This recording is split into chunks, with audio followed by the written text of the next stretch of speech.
সামাজিক যোগাযোগ মাধ্যম ফেসবুকে স্ট্যাটাস দিয়ে কমিটি ঘোষণার 1 মাসের মাথায় এনসিপির ফেনীর সোনাগাজী উপজেলা কমিটি থেকে পদত্যাগ করেছেন ইসমাইল হোসেন ও ইঞ্জিনিয়ার আলাউদ্দিন।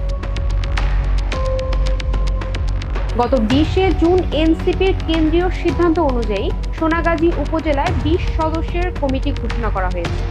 কমিটিতে ইসমাইল হোসেন ও প্রকৌশলী আলাউদ্দিন সদস্য পদে ছিলেন। শুক্রবার রাতে ফেসবুক স্ট্যাটাসে প্রকৌশলী আলাউদ্দিন এবং ইসমাইল হোসেন লেখেন, সোনাগাজী উপজেলা এনসিপির সদস্য পদ থেকে অব্যাহতি নিলাম।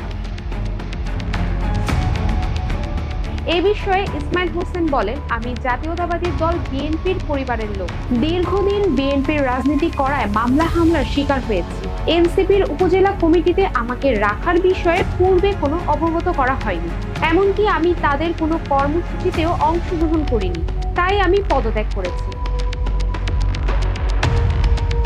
এনসিপির সোনাগাজী উপজেলার সমন্বয়কারী আব্দুল্লাহ আল মামুন বলেন, আলাউদ্দিন আমাকে ব্যক্তিগতভাবে জানিয়েছিল যে তিনি উপজেলা কমিটিতে কাজ করতে আগ্রহী নন এবং জেলা কমিটিতে কাজ করতে চান। আমি তাকে বলেছি, কোনো সমস্যা নেই, আপনি ইচ্ছা করলে জেলা পর্যায়ে কাজ করতে পারেন। তিনি আরো বলেন, ইসমাইল হোসেন আমাদেরকে কিছু জানায়নি, পরে শুনেছি তিনি ফেসবুকে এনসিপি থেকে অব্যাহতি নেওয়ার একটি স্ট্যাটাস দিয়েছেন। Desk report, global voice 24।